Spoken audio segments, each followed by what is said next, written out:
जय जय श्री राधे श्याम निताय गौर हरि बोल।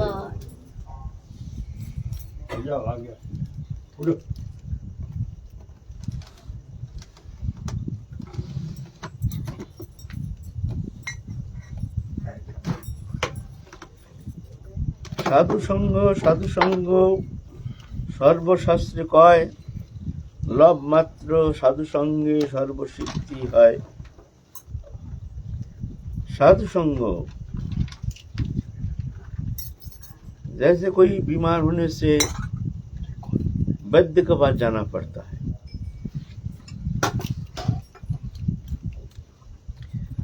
दवाई लेना बड़ी बात नहीं है, डायग्नोज होना बड़ी बात है। बीमार क्या है, बीमार का पता चलना चाहिए।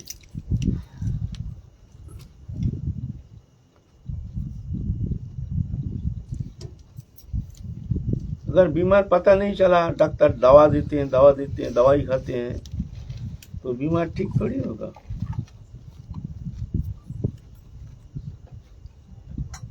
और डॉक्टर भी सब डॉक्टर थोड़ी है, सबके पास जाने से काम थोड़ी होगा। झोला साहब डॉक्टर का आप बीमार लेके गए, और झोला साहब डॉक्टर क्या करते हैं, पेट दर्द हुआ, किस लिए हुआ, उसका कारण फरण नहीं, 4-5 रकम शब्द दे देते हैं, कोई ना कोई ठीक तो हो जाएगा बस।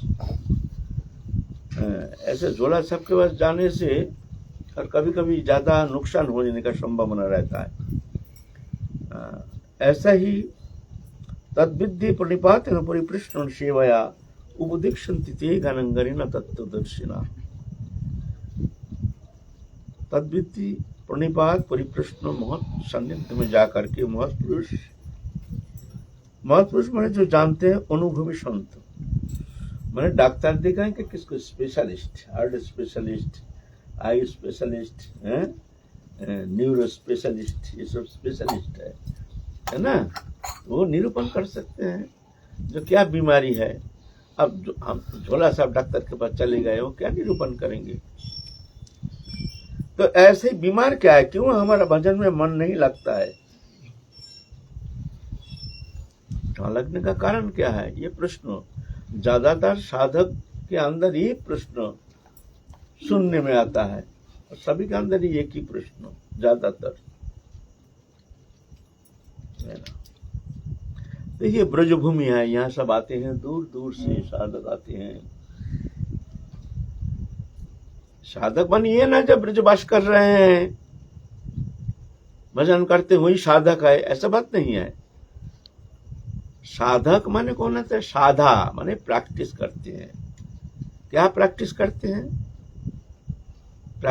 हैं, बहिरिंद्रियो अंतरिंद्रियो दोनों इंद्रिय वृत्ति को संयमित करके भगवत चरण में मन को सन्निवेशित करने के लिए जो चेष्टा, उसको कहते हैं साधना। एक साधन, एक भजन।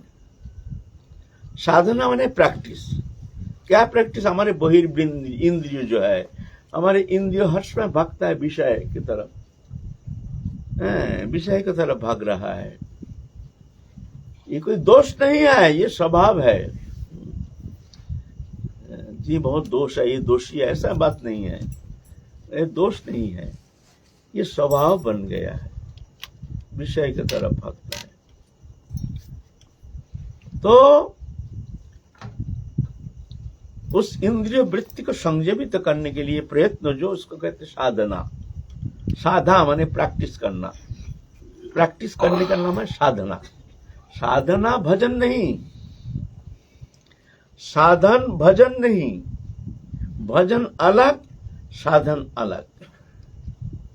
साधन होता है भजन में अनुप्रवेश के लिए हमारे जो इंद्रिय वृत्ति, उसको संयमित करने का चेष्टा। अगर संयमित नहीं होता है तो हमारा मन भगवत चरण में लगेगा नहीं। नाना प्रकार इच्छा, ये चाहिए, वो चाहिए, वो चाहिए, वो चाहिए। तो इसलिए हमको क्या करना है, नहीं, हमारे इंद्रिय वृत्ति को संयमित करने का जो कोशिश को कहते साधना।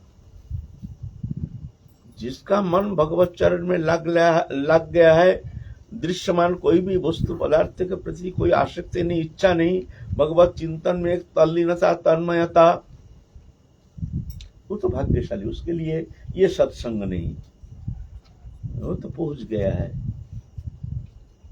लेकिन ये सत्संग ये वृंदावन धाम है, यहाँ दूर दूर से आते हैं प्रश्न लेकर के, जिज्ञासा लेकर के, दवाई क्या है, क्या करें क्या ना करें। एक है कर्मेंद्रिय संयम। हमारे जो कर्मेंद्रिय किसको कहते हैं ना, चक्षु, हस्त, पद, वाक, पायु, उपस्थ, यह है हमारे कर्मेंद्रिय। 5 कर्मेंद्रिय, हस्त, पद, वाक, पायु, उपस्थ। 5 ज्ञानेन्द्रिय, चक्षु, कर्ण, नासिका, जिह्वा, त्वक। चक्षु, कर्ण, नासिका, जिह्वा, त्वक, इस 5 ज्ञानेन्द्रिय के द्वारा हम विषय को अनुभव करते हैं, आस्वादन करते हैं। और कर्मेंद्रिय के द्वारा विषय प्राप्ति के लिए हम कर्म करते हैं, सहयोग देते हैं। हमारी इंद्रियों ये अनुभव नहीं करता है। हाथ रसगुल्ला पकड़ने से हाथ को आनंद नहीं आता है, लेकिन रसगुल्ला खाने के लिए हाथ के द्वारा लेकर के मुंह में देंगे, ये सहयोगी है। हमको विषय भोग के लिए हमारे कर्मेंद्रिय ये सहयोगी है। ऐसे ही भगवत भजन के लिए भी ये कर्मेंद्रिय जो है ये हमारे सहयोगी है।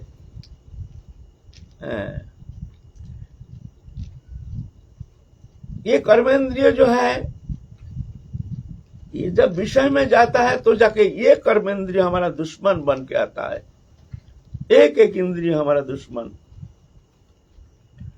और ये कर्मेंद्रिय जब भगवत उन्मुखी होता है, भगवत सेवा के लिए, भगवत अनुशीलन के लिए, जब ये हम इसको सहयोग लेते हैं तो ये इंद्रिय हमारे मित्र बन के आता है। ये चक्षु, कर्ण, नासिका, जिह्वा, त्वक, ये ज्ञानेन्द्रिय, ये ज्ञानेन्द्रिय के द्वारा जब विषय हम सेवन करते हैं तो एक एक इंद्रिय हमारा दुश्मन बन के आता है। हमारे भीतर रहता है, हमारी इंद्रियों, हम इस घट में रहते हैं, हमारा ही ये इंद्रिय वृत्ति है, लेकिन ये हमारा दुश्मन बन के आता है।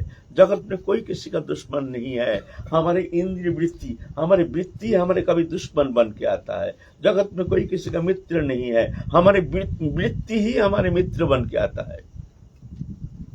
जब ये इंद्रिय वृत्ति जब विषय में जाता है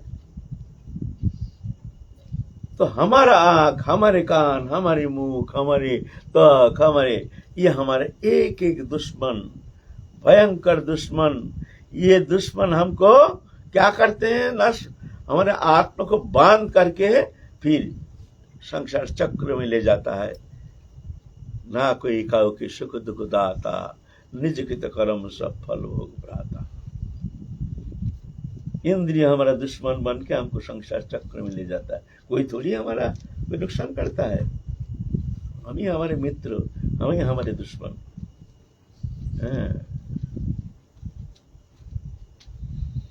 दुश्मन कोई किसी का नहीं, हम ही हमारे दुश्मन, हम ही हमारे मित्र।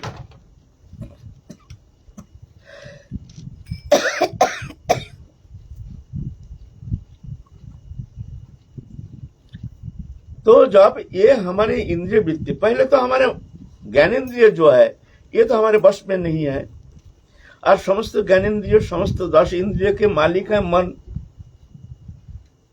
मन के ऊपर है बुद्धि, बुद्धि के ऊपर है जीवात्मा, अहंकार रूपी जीवात्मा।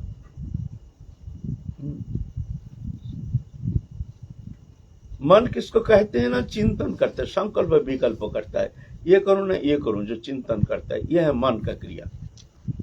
और बुद्धि है जो निश्चय करते हैं ना, ये करेंगे, मन में संकल्प, ये करूं ना ये करूं, ये करूं ना ये करूं, ये करूं, होता है ना, ऐसा द्वंद्व होता है। तो ये मन की क्रिया। और बुद्धि है निश्चय, ना हम ये करेंगे, ये ही ठीक है, ये बुद्धि निश्चय करता है। और अहंकार जो है वो कर्ता बन के संसार का, विषय का सुख दुख को भोगते हैं। तो जब हमारे समस्त इंद्रिय वृत्ति जब विषय की तरफ भगता है तो यही हमारे सबसे बड़ा दुश्मन बन के आता है। और ये इंद्रिय वृत्ति जब हमारे साधु संत की कृपा से, गुरु कृपा से, साधु संग में रह करके, महत सेवा में रह करके जब भगवत अनुशीलन करते हैं तो ये हर इंद्रिय हमारा परम मित्र बन के आता है। हमारे परम मित्र, हमारे इंद्रिय हमारा दुश्मन, इंद्रिय हमारा मित्र। यही आत्मा को बंधन दशा से मुक्त करा करके भगवत सान्निध्य प्राप्त करने में समर्थ है। कौन? हमारे इंद्रिय, हमारे इंद्रिय वृत्ति।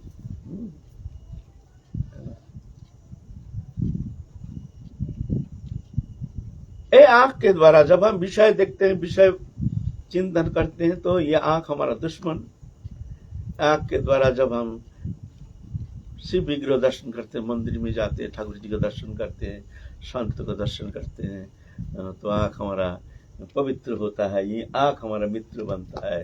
कान के द्वारा जब विषय वार्ता श्रवण करते हैं, ग्राम्य वार्ता, ग्राम्य कथा श्रवण करते हैं, तो ये कान हमारा दुश्मन बन के आता है। और ये कान के द्वारा जब हरि कथा श्रवण करते हैं, हरि कीर्तन श्रवण करते हैं, तो ये कान हमारा मित्र बन के आता है।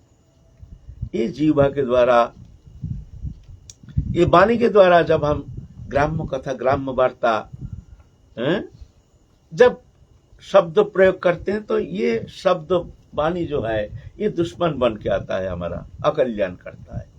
और ये वाणी के द्वारा हरि गुणानुवाद, हरि कथा, हरि कीर्तन, हरि नाम, तो ये वाणी हमारे मित्र बन के आता है। ऐसे हर इंद्रिय हमारा, इसको भगवत उन्मुखी करना। तो भगवत उन्मुखी तो होता नहीं है, तो पहले कम से कम हमारे सब इंद्रिय हमारे बस में नहीं है। ये दोष नहीं है, ये स्वभाव है। तो पहले कर्मेंद्रिय को संयम करने का चेष्टा करना चाहिए। कर्मेंद्रिय माने खाने की इच्छा है लेकिन ना, हम खाएंगे नहीं, ये कर्मेंद्रिय संयम। मन तो चलता है, मन को चलने दो, लेकिन इंद्रिय के द्वारा चलमान नहीं होना चाहिए, तो उतना नुकसानकारी नहीं है। तो पहले कर्मेंद्रिय को संयम करने का चेष्टा, फिर ज्ञानेन्द्रिय संयम करने का चेष्टा। ज्ञानेन्द्रिय के मालिक है मन, फिर मन को संयम करने का चेष्टा। मन है अंतकरण, अंतरिंद्रिय। मन ऐसे संयमित नहीं होता है। ये जब महत्पुरुष के सानिध्य में जा करके, साधु संघ में रह करके, गुरु आदेश को हृदय में धारण करके, गुरु आदेश पालन करने के लिए कायमन वचन से प्रयत्न करते हैं, तो धीरे धीरे धीरे धीरे धीरे धीरे वो मन संयमित होता है। विषय वार्ता, विषय अभिनिवेश, विषय इच्छा, ये सब विषय से जब मन निवृत्त होता है, जब साधु संत की कृपा से, तो धीरे धीरे धीरे धीरे धीरे धीरे मन फिर भगवत चरण में सन्निवेशित होना शुरू हो जाता है। जब तक विषय चिंता, विषय आग्रह, विषय के प्रति लालसा, तब तक जाकर के ये चंचल मन कभी संयमित होना संभव नहीं है। लाख तुम भजन करो, लाख तुम बैठो, कुछ समय के लिए तो संयमित हो सकता है, लेकिन वो स्थायी नहीं होता है।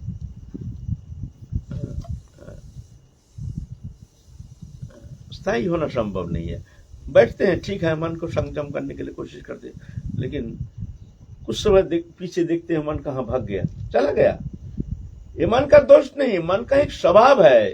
वो जहां वो तुम्हारा मन का लगाव है, वहां जाके ऑटोमेटिक लग जाएगा। लगाने के लिए तुमको चेष्टा करने का आवश्यकता है नहीं। किसी का पुत्र मर गया तो लाख समझाओ, जो देखो देखो ये अनित्य संसार, कोई किसी का नहीं, कौन किसका पुत्र, कश्यपति पुत्राद्या मोह एव ही कारणम। कोई वाणी काम नहीं करेगा, कोई ज्ञान काम नहीं करेगा। हाँ बेटा, लगाव है ना, ऑटोमेटिक वहां लग जाएगा। कारण क्या है? मोह। मोह के कारण ऑटोमेटिक लग जाएगा। ऐसे ही आप अंतःकरण वृत्ति जब हमारे भगवत चरण में लग जाता है, जो एकमात्र ठाकुर जी छोड़ के, हमारे राधा रानी छोड़ के जगत में हमारा कोई था नहीं, है नहीं, होगा नहीं, होता नहीं। ये दुनिया अंधकार है, मायामय संसार है, अनादिकाल से हम भ्रमित होकर संसार चक्र में घूम रहे हैं। ये एक गोल्डन अपॉर्चुनिटी, सबसे सुंदर प्रभु के असीम कृपा हमको एक मानव तनु मिल गया है। अब समय रहते रहते चलो चलो यहाँ से, ये अंधकार जंगल, भवाटवी वर्णन किया है श्रीमद् भागवत पुराण में। भवाटवी, भवरूप, अटवी माने वन, ये संसार रूप एक जंगल। संसार क्या है? एक जंगल। यहाँ दुनिया के हिंस्र जंतु जानवर ये सब रहता है। ऐसे ही नाना रूप प्रवृत्ति रूपी हमारे हिंस्र सब जंतु जानवर ये हमारे भीतर रह करके हमको खा रहा है, हमारे भीतर निवास कर रहा है। और ऐसे ही जहाँ जाते हैं वहीं पर हमको ऐसे ही मिलता है।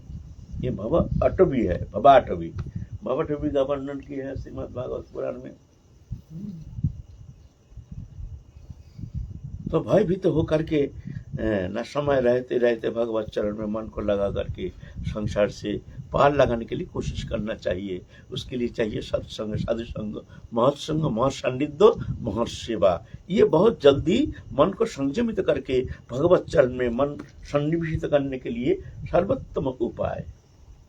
महत् सेवायांग दारमाहुर विमुक्ति, महत् पुरुष की सेवा मुक्ति का द्वार है ना।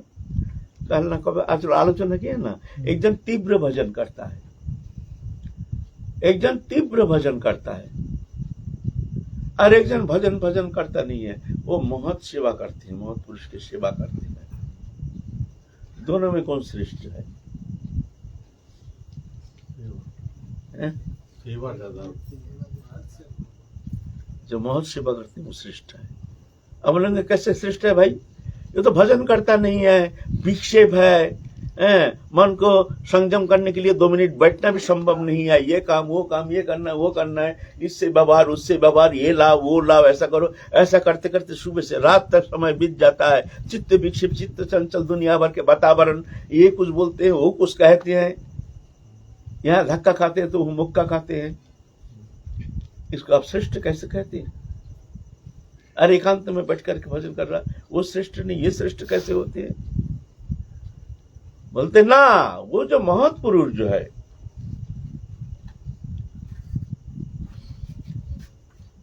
वो महत् सेवा अमोघ है। भजन जो होता है ये गुरु कृपा, महत् कृपा अवलंबन करके। जो जितना महत् पुरुष की कृपा, गुरु कृपा प्राप्त करने में समर्थ हुए हैं, वो उतना जल्दी ये संसार चक्र से मुक्त होकर, वो शक्ति तुमको इस संसार चक्र से मुक्त करा करके पहुंचा देंगे। तुम्हारे अपने निजी चेष्टा के द्वारा तुम थोड़ी वहां पहुंच पाओगे। इतना सहज नहीं है, इतना सहज नहीं है। गुरु कृपा, महत् कृपा। तो देखने में लगता है जैसे महापुरुष की सेवा कर रहे हैं, ये हमारा कुछ हो नहीं रहा है, लेकिन ना, आगे चल के एक समय जा करके ये शक्ति तुमको इतना जल्दी तुमको संसार चक्र से पार करके, वो शक्ति, वो भगवत शक्ति तुमको संसार चक्र से पार करके तुमको प्रभु के सानिध्य प्राप्त करा मेरा सामर्थ्य है। ऐसे है ये महत् कृपा, महत् सेवा। एक शब्द में जो सद्गुरु है प्रसन्न कैसे होते हैं? सद्गुरु प्रसन्न कैसे होते हैं? सद्गुरु ये तुमको जानना पड़ेगा कैसे प्रसन्न होते हैं। वो थोड़ी कहेंगे हम ये करो या हम प्रसन्न हो जाएंगे। अगर फिर भी तुम्हारा, अगर मान लो तुम्हारा समझ में नहीं आता है जो हमारे गुरुदेव कैसे प्रसन्न होते हैं या महापुरुष कैसे प्रसन्न होते हैं, तो उनसे प्रश्न करो, जिज्ञासा करो। जो हमको तो, हमारा तो कोई ज्ञान नहीं है, हमारे तो कोई विवेक नहीं है, विचार नहीं है, तो हे प्रभु कौन सा क्रिया के द्वारा, कौन सा कर्म के द्वारा आप हमारे ऊपर प्रसन्न हो जाएंगे, आप आदेश कीजिए। तद विद्धि प्रणिपातेन परिप्रश्न सेवाया, परिप्रश्न फिर सेवा करो उनकी, जैसे कहे ऐसे सेवा करो।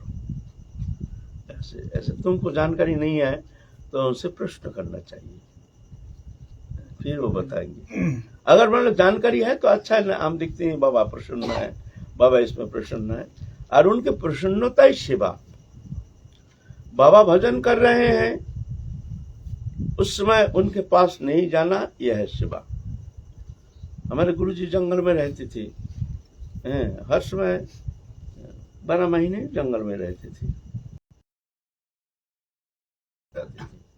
है ना।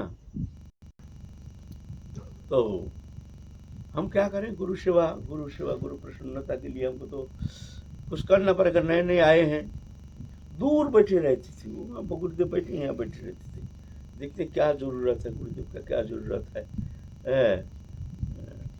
मान लो गुरुदेव ऐसे देख रहे हैं, माने कुछ जरूरत है, फट भाग जाते थे, बाबा कुछ लाओ, हाँ जाओ, पानी लाओ, ये लाओ।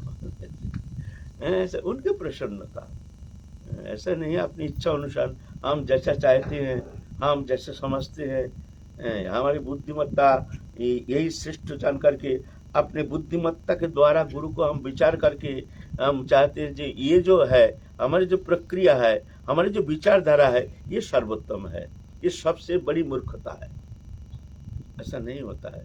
गुरु को तुम जब भी अपने विचार बुद्धि के द्वारा उनको अंकन करते हो, जो ऐसा है, ऐसा करना ठीक है, ऐसा करना ठीक है, ऐसा करना ठीक है, तो जाकर मान लो ये तुम्हारी अज्ञानता है, महान अज्ञानता है ना। तो इस तरह से भजन करना चाहिए, तो जाके निकाल जाएगा संसार चक्र से। अगर ऐसा नहीं होता है, महत कृपा, महत सान्निध्य, महत पुरुष के पास जाकर के कोई जिज्ञासा नहीं, कोई प्रश्न नहीं, उनके आदेश पालन के लिए कोई चेष्टा नहीं, कोई आग्रह नहीं, तो आगे चलना बहुत भारी पड़ जाएगा। ये मार्ग बहुत कठिन है। ये वृंदावन भूमि है, सब साधक सब आते हैं यहाँ परिभजन के लिए, भगवत भक्ति प्राप्ति के लिए, इनके लिए ये सत्संग है। बाहरी बहिर्मुख लोगों के लिए ये सत्संग नहीं, यहाँ तो ये सत्संग चाहिए। तो इसलिए हमारे आचार्यों ने 6 विषय बताए हैं, ये भक्ति का बाधक है। पहले स्थिति में साधक के लिए भक्ति का बाधक हिसाब रखना चाहिए, किससे भजन नष्ट होता है। तो कहते हैं अत्याहार, अतिरिक्त आहार करना, जहां तहां जैसे तैसे जो पाया मिला खा लिया, तेल मिर्च मसाला खाना, चटपटी सात्विक आहार की नहीं, तामसिक आहार क्या है नहीं, खाने में बहुत माहिर है, ऐसे जो उल्टा पाल्टा भोजन करते हैं, ये बहुत विघातक है। आहार शुद्ध सत्य शुद्धि, सत्य शुद्ध दुर्वाण स्मृति। आहार शुद्ध होने से मन शुद्ध होता है, शुद्ध मन में भगवत स्मृति जागृति रहती है। पहले तो अल्प आहार, नियमित आहार और सात्विक आहार, और वो भी भोग लगा करके भगवत प्रसाद। अनिवेदित वस्तु कदापि ग्रहण करना नहीं चाहिए, बाहरी वस्तु खाना नहीं चाहिए। इस विषय आलोचना कर चुके हैं, नया करके आलोचना नहीं करेंगे। अत्याहार एक विघातक, जहां तहां कोई दे दिया खा लिया नहीं, ऐसा नहीं, ऐसा नहीं। जाति दोष, आश्रय दोष, निमित्त दोष, 3 दोष वर्जित होना चाहिए। सबका पैसा, असत उपाय अर्जित पैसा, 2 नंबरी धंधा करके कमाया पैसा, ये सब ऐसे पैसा खाने से, ऐसा निमंत्रण खाने से भजन नष्ट हो जाता है। इसलिए आहार शुद्धि। फिर प्रयास वृथा, ये करते, ये कर ठुक ठाक दिन रात लागे हैं, ये कर रहे हो, ऐसा नहीं। समय को नष्ट मत करो, सिर्फ भगवत अनुशीलन छोड़ करके वृथा जो हमारे भगवत विषय संबंधी नहीं है, ऐसा कर्मों से दूर रहो। वृथा प्रयास, भगवत विषय हो, महत सेवा, गुरु सेवा, ये विषय हो तो खूब करो, लेकिन फालतू समय नष्ट मत करो। प्रजल्प, साधु संघ के नाम पर आपस में गपशप कर रहे हैं घंटा घंटा, ये हुआ, वो हुआ, ऐसा हुआ, तैसा हुआ, ऐसा हुआ, इसको कहते हैं प्रजल्प। हम साधु संघ करते हैं, साधु के पास गए हैं, जाके क्या करते हैं, प्रजल्प, गपशप करते हैं, ये कथा, वो कथा, ग्राम्य कथा, ग्राम्य वार्ता, जो हमारे भजन के विषय नहीं है, जो हमारे भजन के विरोधी है, ऐसे ऐसे ग्राम्य वार्ता, प्रजल्प, गपशप। प्रजल्प माने गपशप करना, इससे वर्जित होना चाहिए, दूर रहना चाहिए। प्रजल्प बहुत हानिकारक है।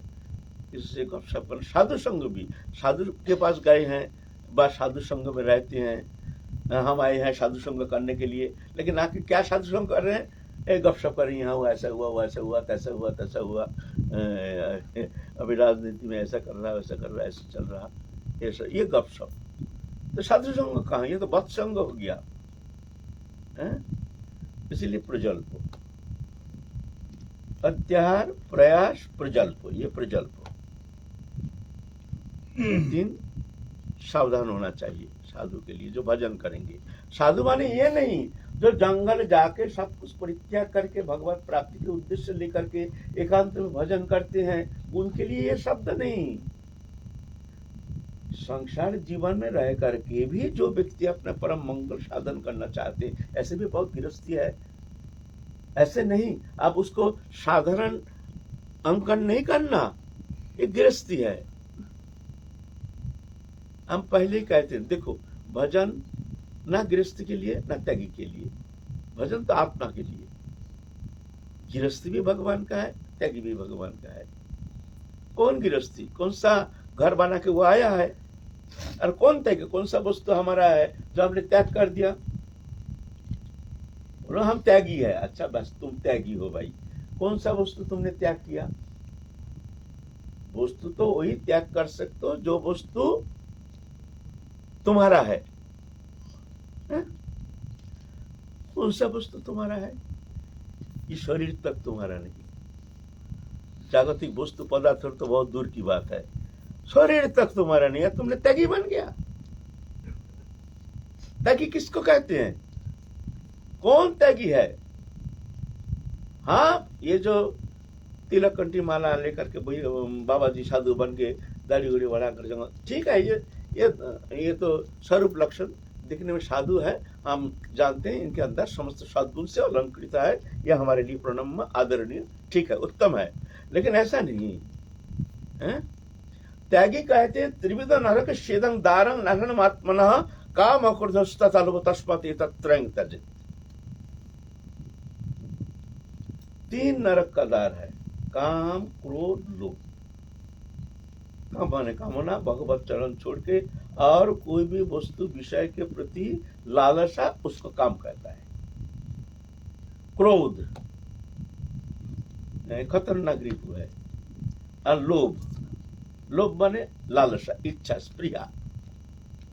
ये तीन जिसने त्याग किया वो है त्यागी। तस्मात् एतत्त्रयं त्यजेत्, ये तीन को त्याग करना ही त्याग है।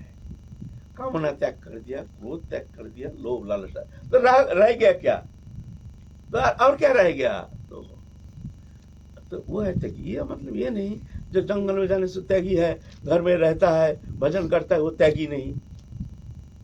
क्या धोती पहनता है, कुर्ता पहनता है इसलिए वो त्यागी नहीं, ऐसा नहीं।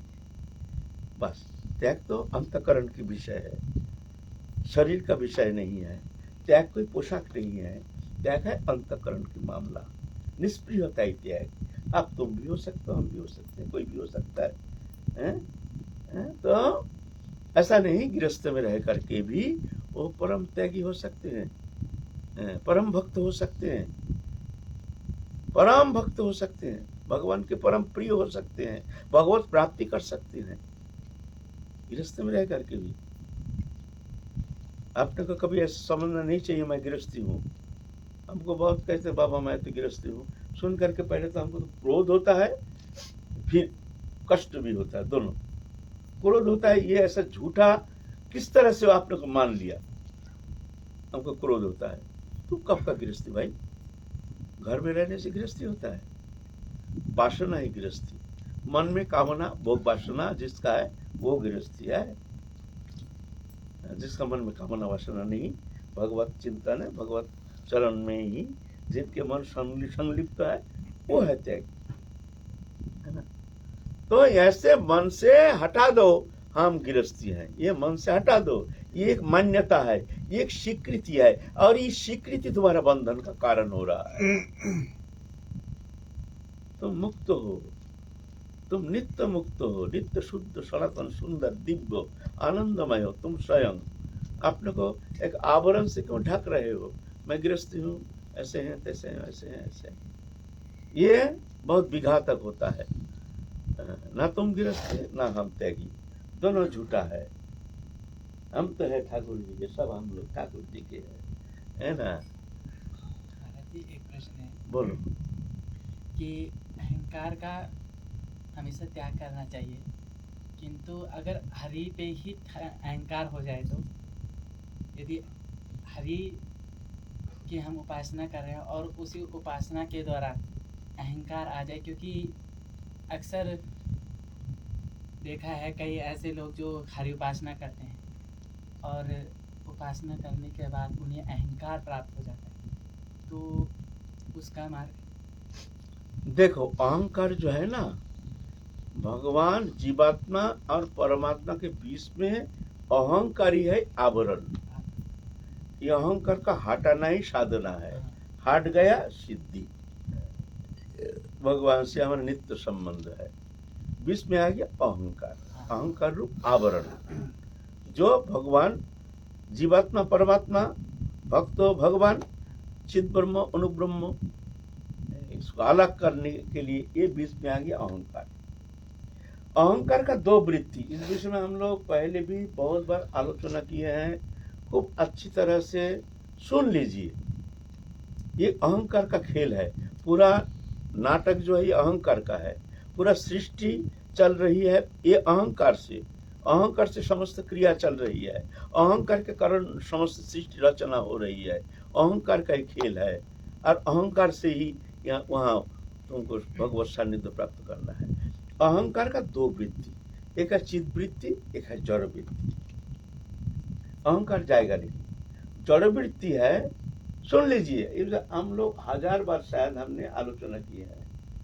अहंकार का जड़ वृत्ति, अविद्या वृत्ति है, ये अहंकार का जो वृत्ति है, अविद्या वृत्ति है, जड़ वृत्ति है।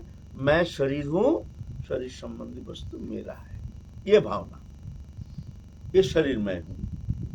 तो शरीर मैं हूँ तो शरीर संबंधित स्त्री पुत्र कुटुंब परिवार विषय धन जन वित्त वैभव विषय संपत्ति ये मेरा है, शरीर संबंधी के कारण। अरे भगवान ना जाने किस लोक में है, कहाँ है, उनसे हमारा कोई संबंध था कि नहीं हमको पता नहीं, हमारा कोई प्रयोजन भी नहीं है। ऐसा भावना लेकर जो संसार चक्र में घूम रहा है जीव जगत, ये है अहंकार का जड़ वृत्ति। ये जो अहंकार का जड़ वृत्ति, ये वृत्ति जीव को संसार चक्र में घुमा रहा है अनादिकाल से। ये आवरण है, बहुत गहरा आवरण है, आवरण अहंकार का जड़ वृत्ति।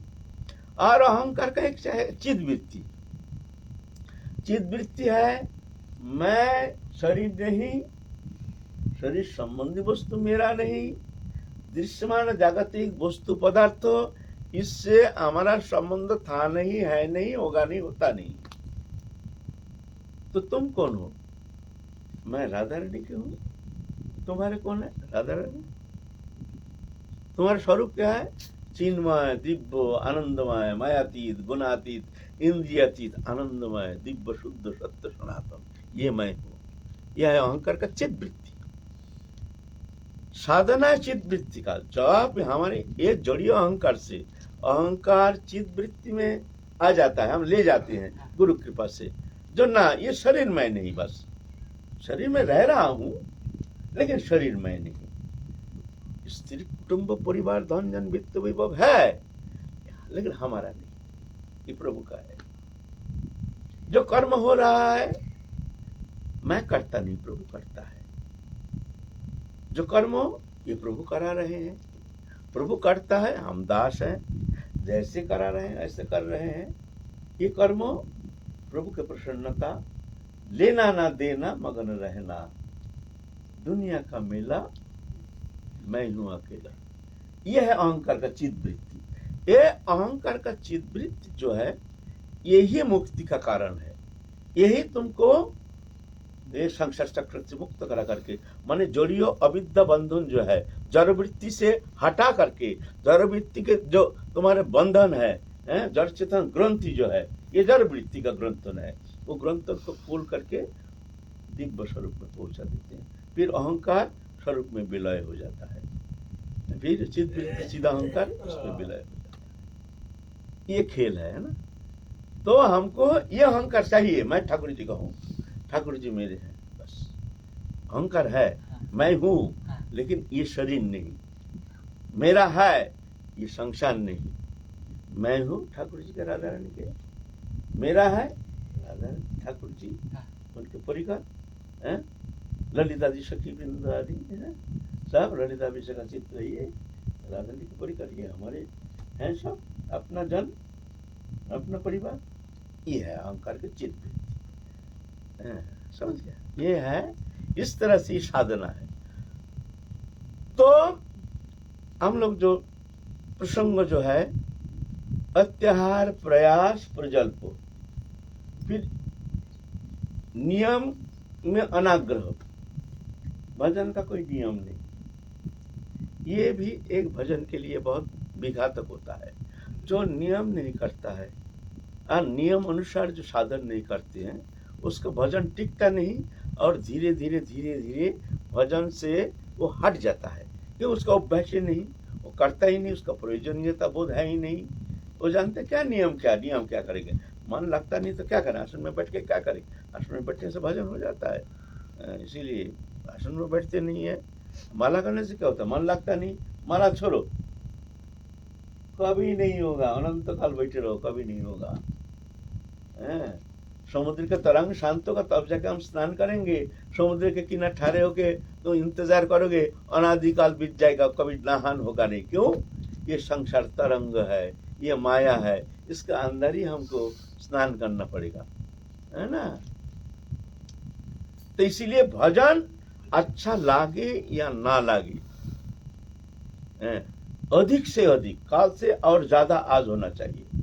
अच्छा नहीं लग रहा, मन नहीं लग रहा, आसन में बैठे हैं, मत लगने दो, छोड़ना नहीं, जब छोड़ना नहीं, माला छोड़ना नहीं, आसन छोड़ना नहीं। मन भागता है, इधर उधर भागता है, भागने दो, तुम भागना नहीं, खबरदार, दरजा खोल के कहीं भागना नहीं, किसी का द्वार पर जाना नहीं, कहीं बैठना नहीं।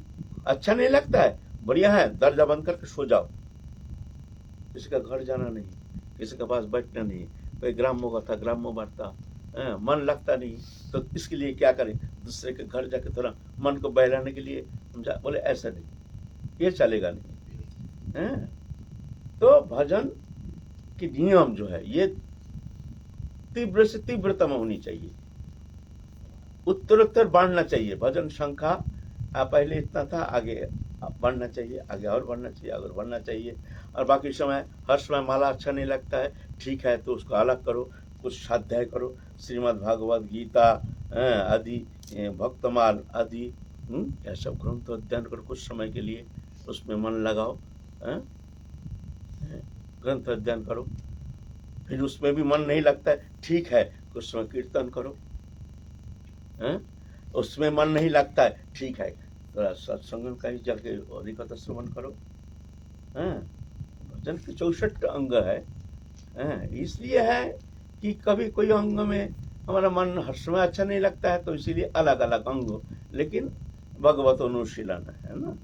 एक अंग साधे कि साधे बहु अंग, निष्ठा होइले उपजाय प्रेमेर तरंग। कोई एक अंग साधन करते हैं, कोई बहु अंग, लेकिन निष्ठा होनी चाहिए ना। अच्छा लगे या ना लगे, भजन का नियम तीव्र होना चाहिए, तो धीरे धीरे धीरे धीरे वो अभ्यास हो जाता है।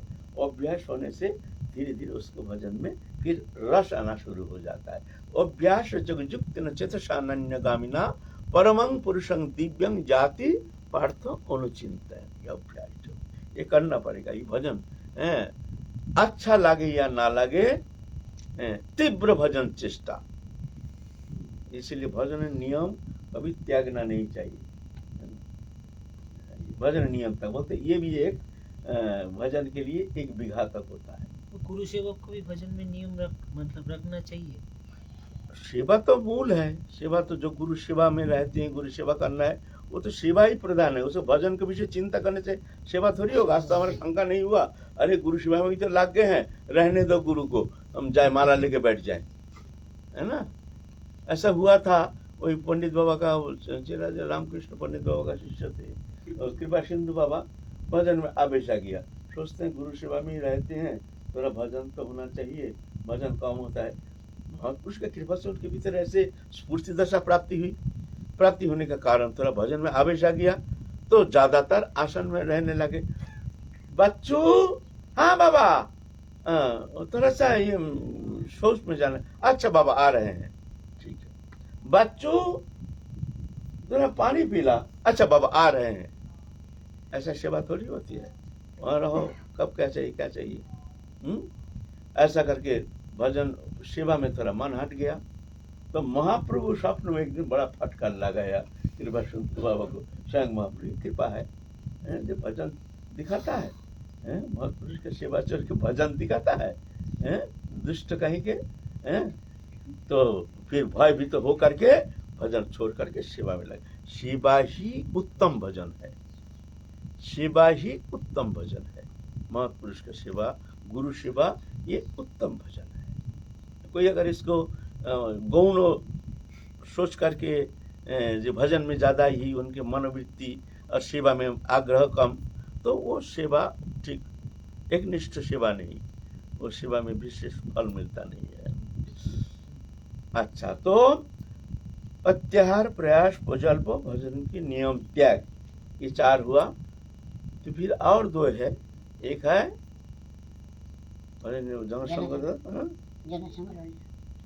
जनसंग और विषय लालसा।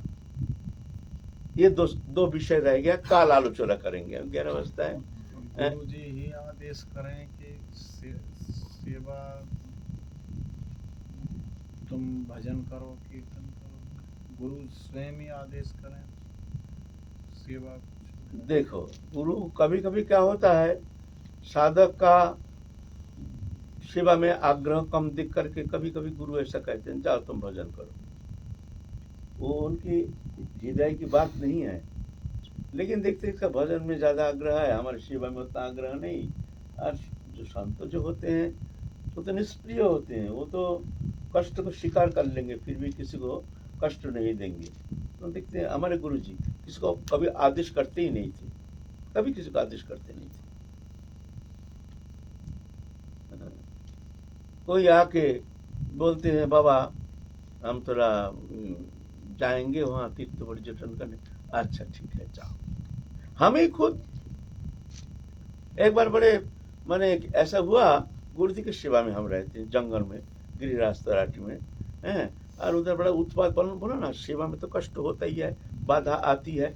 देवता लोग भी बाधा देने के लिए तैयार हो जाते हैं, क्योंकि गुरु सेवा करने से संसार से पार लगा देगा जल्दी ना। तो देवता लोग भी नाना प्रकार बहाना करके विक्षेप पैदा करते हैं। कठिन है सेवा, कठिन है। भजन सहज है, सेवा बहुत कठिन है, लेकिन नामवर ज्यादा सेवा में है, नामवर ज्यादा सेवा में, लेकिन समझना मुश्किल है, किसी कुछ मिलता नहीं है ना। अरे कैश पेमेंट होने से तो आनंद आता है ना। हम नौकरी कर रहे हैं भाई, पेमेंट ही नहीं, हमारा पेमेंट वहाँ जमा हो रहा है, हम तो देखते नहीं है, बस जमा हो रहा, मिलेगा कि नहीं मिलेगा, हमको परिश्रम कर रहे, हमारा पेमेंट ही नहीं, तो काम में मन नहीं लगता है। कैश पेमेंट होने से आनंद लगता है भाई, हाँ कैश पेमेंट हो रहा, आनंद लग रहा है ना। गृहस्थ में रह के फिर संत सेवा गृहस्थ में रह करके, हाँ गृहस्थ जीवन तो ये भी तो ऐसा ही होता है, प्रभु की इच्छा जान करके। कभी कभी बीच बीच में गुरु सान्निध्य, गुरु है तो गुरु सान्निध्य में जा करके, जैसे छुट्टी में हम कहीं बाहर जाते हैं, ऐसे छुट्टी में कुछ दिन के लिए भी गुरु सान्निध्य में रह करके सेवा करना चाहिए, और बीच बीच में खबर लेना चाहिए। गुरु माता पिता की सेवा कर रहा है गृहस्थ, तो उसे गुरु की सेवा करनी, क्या गुरु बना के सेवा करना जरूरी है, या माता पिता की सेवा से उसका पार हो जाए? देखिए को प्रभु समझ, देखिए माता पिता जब है, माता पिता को सेवा तो करनी ही है, माता पिता जब तक है तब तक तो सेवा करनी है। माता पिता की सेवा, माता पिता को उपेक्षा करके और नहीं, वो गुरु से आदेश लेकर के माता पिता की सेवा तो करना चाहिए, लेकिन फिर भी गुरु सान्निध्य में जा करके कभी कभी उनके आदेश प्राप्त करके, हमारे कल्याण के लिए प्रभु आप आदेश कीजिए, हमको क्या करना चाहिए, तो गुरु आपको बताएंगे। तद विद्धि प्रणिपातेन परिकृष्ट सेवया उपदीक्षन्ति ते ज्ञानं ज्ञानिनः तत्त्वदर्शिनः। फिर गुरु आपको मार्ग बताएंगे। उनका ऐसा मतलब है कि माता पिता गुरु से भी बढ़कर माने जाए। न, गुरु से बढ़कर नहीं, जब तक संसार जीवन में है तब तक माता पिता की सेवा करना जरूरी है। ये माता पिता प्रथम गुरु है ना। माता पिता को उपेक्षा करके भजन होना मुश्किल है ना। बाबा, किसी शिष्य को पता है कि उनके गुरुदेव की रुचि राजनीति या संगीत में है, तो वो उनसे उन्हीं विषय पे चर्चा करते हैं, तो वो सेवा होगी या वो प्रजल्प में आ जाएगा? प्रजल्प में आएगा, भगवत विषय छोड़ के और सब प्रजल्प में आ जाएगा। राष्ट्र प्रेम देश प्रेम तो होना चाहिए सब। ना होना चाहिए वो अलग बात है। कभी कभी पहले तो इस विषय भगवत प्रभु चिंतन करेंगे, लेकिन फिर भी कभी कभी थोड़ा सा संस्कार अनुसार किसी किसी राजनीति में थोड़ा सा साधु होते हुए भी कभी कभी ऐसी रुचि रहती है। तो उस स्थिति में समय निर्धारण है, अपने समय के अनुसार ही उस विषय में थोड़ा सा, जैसे हमको कोई मैगजीन देखना है, कोई खबर सुनना है, थोड़ा सा क्या परिस्थिति है राजनीति की, इतना। लेकिन ये नहीं, हर समय नहीं, भजन के समय नहीं, दूसरे समय नहीं, जिसमें भजन में कोई विक्षेप ना आ जाए। हमको भजन करना है ना, ऐसा 2-5 मिनट हाँ, कम से कम समय ऐसे है। ये नहीं कि इस विषय लेकर के, अब राजनीति के विषय लेकर के हम इधर भाग रहे हैं उधर भाग रहे हैं, ऐसा कर रहे हैं ऐसा कर रहे हैं। अरे तुम करके क्या करोगे? प्रभु के हाथ है, वो तो करेंगे, होगा वही जो राम रच रखा है ना। अगर ईश्वर ही हृदय में स्वयं ही वास कर रहा है, मतलब हमें महसूस ऐसा हो रहा है कि है, तो तब भी भजन करना जरूरी है। जब वो और मैं एक ही हैं तो भजन करने की आवश्यकता पड़ेगी क्या? भजन क्या है? भजन के बाद की शायद मेरे को लगता है कि भजन क्या है? पहले भजन क्या है उसको बताइए। भजन जो है प्रभु का गुणगान करना और उनको एकाकार करना अपने अंदर, की मतलब मैं और वो एक होते। भगवत चिंतन में मन की तल्लीनता का नाम है भजन। तो वो मन की तल्लीनता किसी का, कोई भाग्यशाली, कोई साधक के लिए स्वाभाविक है, तल्लीन है, उठते बैठते। अरे उसके लिए संसार में रहना ही मुश्किल है। वो कब जंगल चला जाएगा, कहाँ चला जाएगा, वो जान ही नहीं पाएगा। संसार में बाल बच्चा लेके रहते हैं, खाना पीना रसगुल्ला सब मेवा मिठाई अच्छा लग रहा है, स्त्री पुत्र परिवार के सब आदर सत्कार ये अच्छा लगता है, चाहते हैं। थोड़ा सा इधर उधर होने से दिमाग गर्म हो जाता है, विक्षेप आ जाती है। और कहते, अगर कहते हम भगवान हमारे भीतर है, हमारा भजन का क्या जरूरत है? तो जो उस स्थिति में पहुंच गए हैं वो तो भाग्यशाली, अति भाग्यशाली। लेकिन उस स्थिति में हम पहुंचे हैं कि नहीं, इस विषय में थोड़ा सा अपने अंतःकरण को जिज्ञासा करना चाहिए, जो हमारी स्थिति है कि नहीं। अगर नहीं है तो उसके लिए कुछ प्रयत्न करना चाहिए, हमको कौन सा उपाय अवलंबन करना चाहिए, है ना? নিতাই গৌরীর কৃপা ব্যতীত কি রাধা মাধবের কৃপায় অভিষিক্ত হওয়া যায়? নিতাই গৌর রাধা মাধবকে আবার আলাগ করছেন কেন? রাধা মাধব আলাগ, নিতাই গৌর আলাগ। যারা নিতাই গৌরের ভজন করে না তারা কৃপা পায় না ভগবানের। নিতাই গৌর রাধা কৃষ্ণ একই, যার নিতাই গৌরের প্রেম আছে তার রাধা কৃষ্ণের প্রেম আছে, রাধা কৃষ্ণের প্রেম আছে তার নিতাই গৌরের প্রেম আছে। আলাগ করে দেখছেন কেন? নিতাই গৌরের প্রেম হবে, তারপরে রাধা কৃষ্ণের প্রেম হবে, আলাদা হয়ে গেল না? একই তত্ত্ব। आपने बताया था कि एकदम हल में हम अकेले, एकदम हल में हम अकेले, भगवान क्या एकदम करते हैं हम कैसे जानेंगे? भगवान जो, हम तो पढ़ाई करते हैं लेकिन एकदम हल में अकेले, कोई गुरु नहीं, कोई माता पिता कोई नहीं, तो एकदम क्या एकदम करते हैं हम कैसे जानेंगे? जानने का जरूरत नहीं, उस समय पर जब फेल हो जाते हैं तब जान जाते हैं, अरे हम तो फेल कर गया। वो जानना तभी होता है जब हम फेल कर जाते हैं। ज्यादातर फेल कर जाते हैं, पास तो कम करता है, क्योंकि फेल नहीं करने से वो आगे का प्रिपरेशन होता नहीं है। हम जब फेल कर जाते हैं तो हमको ज़्यादा पढ़ाई करने के लिए हमारी इच्छा होती है, हमको चेतन होते हैं कि हमको और ज़्यादा पढ़ना चाहिए। हम फेल कर गए हैं, सारा साल पढ़ करके हमने परीक्षा में फेल हो गया। तो ज़्यादातर परीक्षा में साधक तो फेल ही हो जाते हैं। जब फेल कर जाओगे तब समझ लेना यह हमारा परीक्षा। जय राधा रानी।